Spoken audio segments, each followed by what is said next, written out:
Hey everyone, welcome to Ink Blending. My name is Justine Hovey and I'm excited to be your instructor for today. Ink blending's been something that I have been doing for ages, and I really love ink blending, especially when I'm teaching, because it's something that is absolutely stunning when it's done.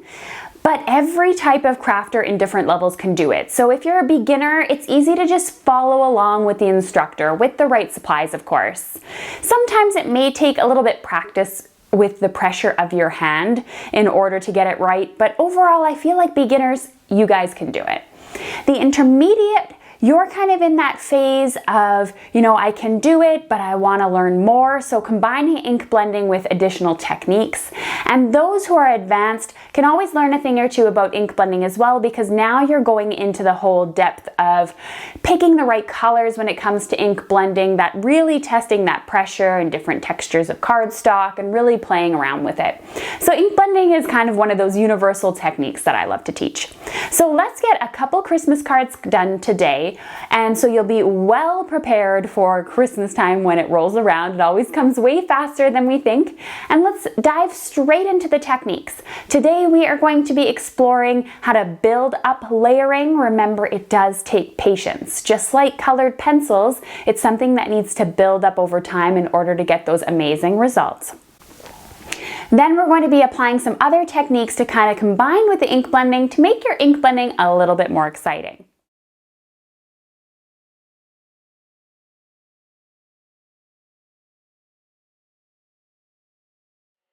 To begin, we're going to start off with a piece of white cardstock. This measures 4 by 5¼ inches, and I recommend 2 types of cardstock when you're ink blending. Not to say that there aren't others out there, but these are the 2 that I've tested and they're tried and true. So I have the Nina Solar White 80-pound cardstock here. 110-pound works as well. Or you could use the Bristol Smooth, which I hear from many beginners, it tends to be a little bit easier to work with. Now we're going to be taking our ink blending to the next level in this class, so we're going to be doing a lot of layering here.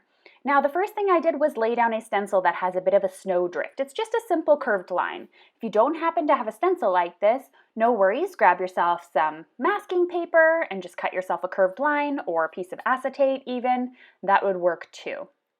So I'm going to be using 3 colors today for my distress inks. I'm going to be using some Seedless Preserves, Blueprint Sketch, and Chipped Sapphire, which is one of my favorite combinations for night skies. I'm going to begin with the Seedless Preserves. Now, it doesn't really particularly matter what kind of blending tool you're going to be using. You could use sponge daubers, you could use blending brushes. I'm using the ergonomic blending brushes, but just to keep a few things in mind when you're ink blending. You don't want all the color to come on right away. You want to be able to layer the inks on top of each other, so you shouldn't be aiming for a super dark image straight away. You'll notice as I'm building up the Blueprint Sketch, it's taking a little bit of a while, and I'm going back and forth between the purple and the blue to get myself a nice smooth blend. I'm not trying to get it from the very start. Ink blending does take some patience. Another thing that I can say as a tip is the pressure on your hand shouldn't be really anything at all. You should just be trying to add as little pressure as possible as you're building up the color. The slower you build up the color, the less chance you have of harsh lines, and the better it's going to look. Always make sure your inks are nicely inked up with a refill when you're doing ink blending. If you tend to do a lot of ink blending, you may need to refill a little bit more often. Just be careful and do a couple of test panels after re-inking, especially with the Distress Oxide, because they tend to be a little too juicy, I find, after I refill them.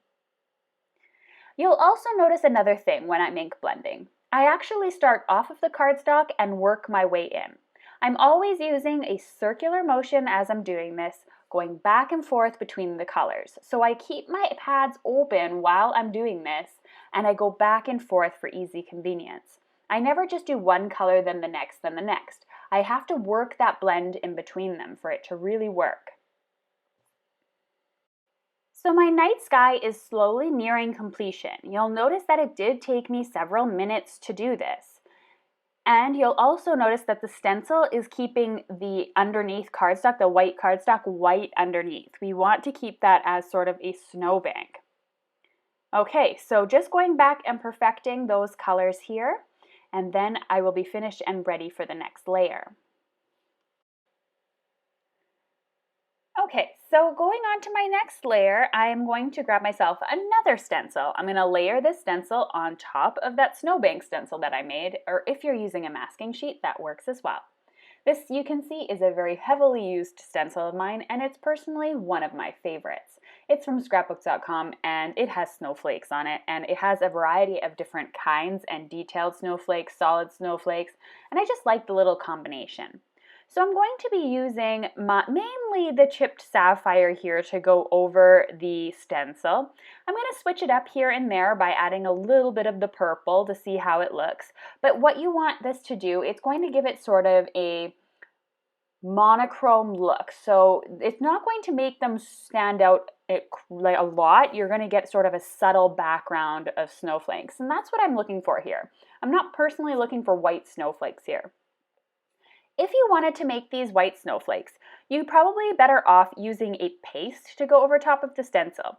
The only thing is when you're working with Distress Oxide inks and you want to put a paste on top, make sure the inks are completely dry before you add the paste. If not, the paste will actually turn the color of your ink.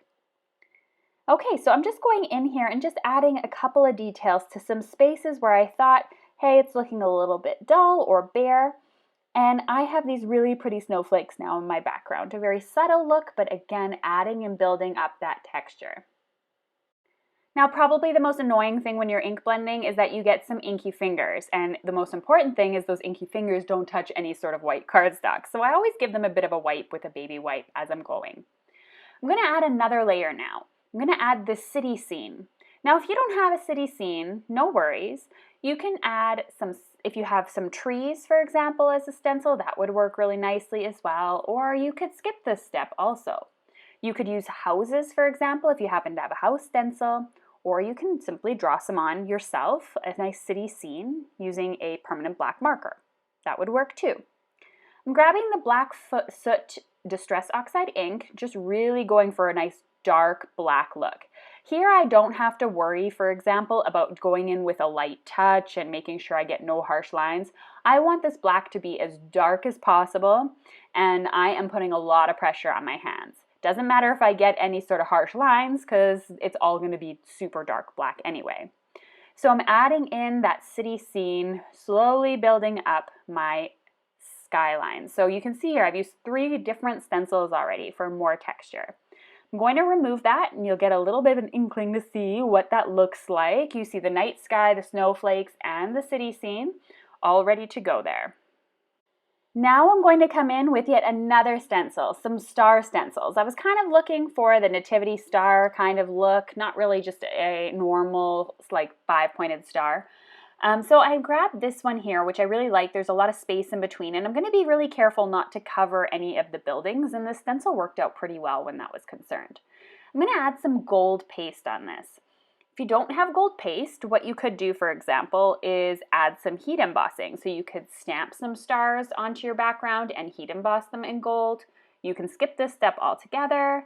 You could use a spray if you'd like, or you could use a white spray. That would look really nice as well. So there's lots of options here. I'm going to add some gold just I think it'll give it a nice rich look. If you find yourself a little accident prone with paste, what you can do is any sort of star that is laying over top of your buildings, you can just add some washi tape or some mint tape like what I used to hold the stencil down to cover those just to make sure you don't get them on the buildings. So I'm going to lift up as straight as I can off of the cardstock, kind of giving it a little bit of a look. I realized there something wasn't very smooth. And I'm going to lift the stencil and I'm going to go throw that stencil in a bucket of hot water with some soap in it or some warm water with soap, or wash it right away. This paste does not come off later. But before I do that, I'm going to very, very carefully add another star to my scene. Just felt it looked a little bit bare in that one area. So never be afraid to actually go back in with your stencils and see what you can do to add a little bit more. I did notice that a couple of my stencils, some of the paste went a little bit under, so I'm just grabbing a weeding tool or a pick here just to kind of make them a little bit more, how could I say, pointy or a little bit more clean looking. just cleaning them up here, any of the area that kind of went under the stencil. This is not necessary to do, I just was being a bit of a perfectionist here. So I'm now going to remove the mask that I've created, and now I have this really gorgeous scene. I'm going to move the mask downwards here. I'm going to make sure that my stencil is clean, however, before I do this. The black is going to be a little bit too dark of a color to get on here. So I'm grabbing some chipped sapphire, and I'm grabbing a really tiny blending brush. Again, you can use sponge daubers or whatever blending tool you're using here. And I'm going very, very carefully over the edge of my stencil. You'll notice I'm wiping off some of the ink on the stencil first before going in, because I really want this to be a super light look, to give myself 2 snowbanks here to just even provide more depth into the card. And you'll see how pretty that looks when it's removed. I think that just adds another little cute step. I'm going to grab a very clean brush at the moment and just go over that line that I just did. And that's going to make it even softer. All right, crafty friends, so make sure that if you are adding a sentiment now at this point in time that your paste is completely dry, because what happens, you're going to put your hand in the paste and just make a complete mess all over your card, and you'll have to start all over again. So if you notice that my card looks slightly different at this point in time, it's because I had to go back in and redo it. I actually liked the first one better, but hey, c'est la vie. It happens all the time to us crafters. Okay, so I'm done adding all of the different layers to my night sky. I'm going to go ahead and heat emboss a sentiment in the bottom right corner. This can be any sort of sentiment. I tried to get a sentiment where the font was very simple, the sentiment was very small. My focus for this card is that background. I do not want the focus necessarily to be on the sentiment. So I stamped the sentiment there in some clear ink, or some embossing ink, I should say, covering it with some gold embossing powder, and I'm going to heat that up. Okay, so we are going to now have a heat tool that is really hot and ready to go. I am heating from the back and the front, just getting a nice even coverage and ensuring that my cardstock barely warps when I am doing my heat embossing. It's one of the biggest problems we definitely have when it comes to heat embossing. And the last thing, of course, that we need to do is add our card to a card base. And so I'm going to be using some 4-inch tape from scrapbook.com that I absolutely love for sticking on my backgrounds. Your backgrounds or card panels are not going anywhere when it comes to this adhesive, although you do have a little bit of lack of playing room, if you know what I mean. Like if you're attaching this to your card base, you got to make sure that it's getting on there in the exact position, because there's no getting it off afterwards. If you happen to do it crooked, you just got to cut it out and try again. So I'm just adding this as evenly as I can to my card base, and my card is all finished. Also, if you're not a fan of having the white border around your card, this is what the card would technically look like if you didn't have the white border. So you would just cut your card at 4 1/4 by 5 1/2 inches, the panel, if you wanted it done that way. So here's a final look at the card that we created. I think it looks fabulous. Let's move on to a second card though, since we still have quite a bit of time. I'm going to be taking this Pinecone's background stamp here, and I'm going to ink it up using some embossing ink. We're going to be doing some emboss resist here. So taking our emboss resist technique and combining it as well with ink blending, since it's one of my favorite techniques, and I feel like all the supplies crafters generally have on hand already. You're going to want to make sure that you grab an embossing bag and just run it over your cardstock before doing this, especially if you have detailed stamps. You don't want any powder sticking where it shouldn't. It'll ruin that fine detail. And I'm going to go ahead and just rub my fingers over the back. If you're worried about getting embossing ink on your fingers, all you have to do is put a piece of copy paper over top, and that will protect your fingers too from getting any of the embossing ink on it. I'm going to carefully lift it up, trying not to shake it at all from left to right, just straight up and down, and I'm going to add some embossing powder on top. I grabbed myself a piece of copy paper to catch all that leftover embossing powder, and I'm using my ginormous bottle here of Wow Gold embossing powder to cover the entire background. Remember, anything that falls off you can put back in the jar, so I'm always super liberal with my embossing powders. I always give it a little bit of a flick at the back. All the excess powder tends to fall off with no issue. And then I can use the copy paper to funnel it all back in. You can also use a coffee filter. I know many people use a coffee filter, but I just find copy paper so easy to grab. Okay, so now that it's all finished, I'm going to heat from the back and from the front just to avoid any sort of warpage that might occur if you're settling on one spot too fast. And I always say when you're holding up your card, just when you notice the embossing powder becoming shiny rather than matte, then it's ready to move on to the other areas. There is such thing as overheating your embossing powder. That's when it'll get really dull and it will look kind of crackled. Probably means you've held your heat tool for too long. So I always just go until I see the embossing powder change from matte to shiny, and then I move on to a different area. So let's move on to the ink blending here. I'm going to be using 4 different colors. Originally I thought just 3, and then I moved to 4 colors.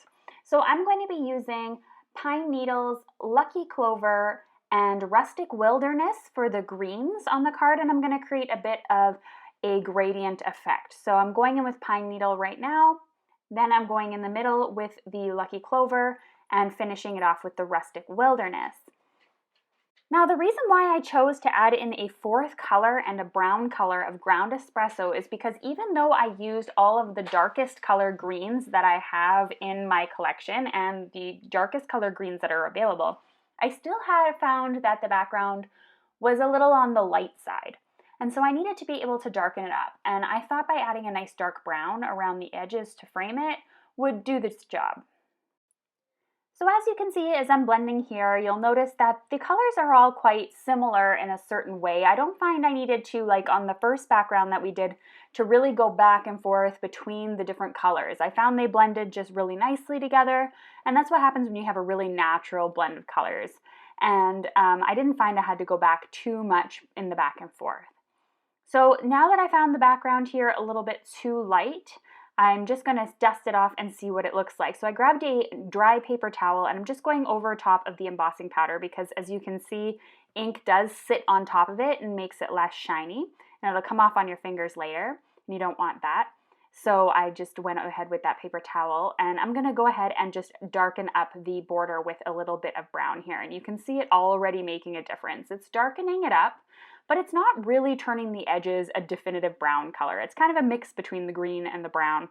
And I did have to go out and actually re-blend the background a little bit just to get that brown to blend in a little bit more. But I think it was worth it in the end because, as I said, it does darken up the background a bit. Without it, the gold embossing powder didn't really pop very much. So I went ahead and did just that. Don't we all wish that we could blend this quickly like on screen? That would be so nice. I gave it another little swipe with the paper towel there and I was all finished. In the meantime, I went ahead with my die cutting machine and I cut the Joy die. This is a really big die and I did that in white cardstock rather. And then I also cut the additional letters which come in this set out of gold mirror cardstock, which is my absolute favorite gold cardstock out there. I can't recommend it enough. And I'm just going to glue the letters in between just to give it a little bit more of a contrast. It's going to help pull out that gold in the background. It's going to help tone down the white a little bit. And as you can see, it's attached on the bottom with a strip of paper, so this could make a bit of a pop-up card too. You could have this Joy pop out if you'd like. All you have to do is fold that strip down. It already cuts the score lines for you in the die cutting machine, so it's really easy to just fold under. And that there you could secure with either some liquid glue or you can grab a piece of double-sided tape that will make things extra small. So you just fold it on top of the letters here and it's a nice straight line. And as I said, it'll just allow this Joy to kind of pop up. I created a card similar to this at Christmas time, and I actually had a photo in the background behind it, and the Joy kind of flipped over and you could see the photo in the background of my family. I really liked that look. For this particular card, if you're going to be creating it exactly like I have, the strip isn't actually necessary. You can simply just cut it off and glue the letters to the actual card itself, just because I ended up deciding to just glue it onto the background as it was.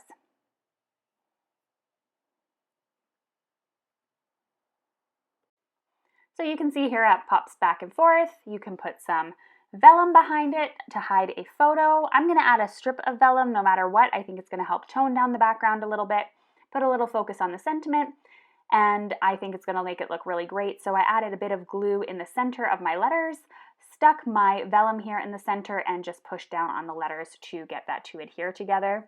And again, this could be used as a bit of a pop-up element on your card. That would work. So I'm all finished now. I'm going to fold up my A2 size card base, 4 1/4 by 5.5 inches when it's folded.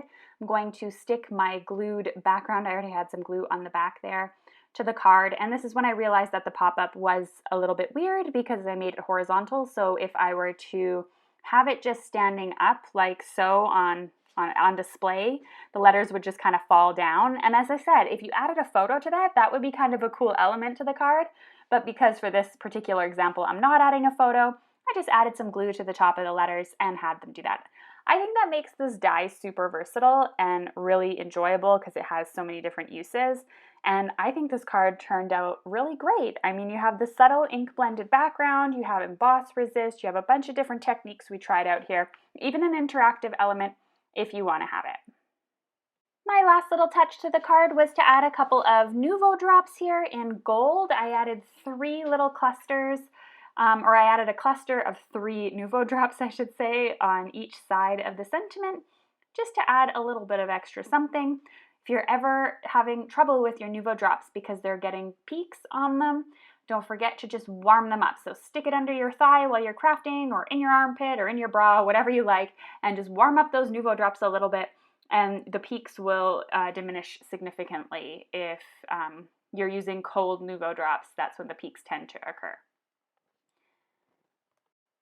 And on that note, the card is finished. I hope you enjoyed these 2 ink blended cards.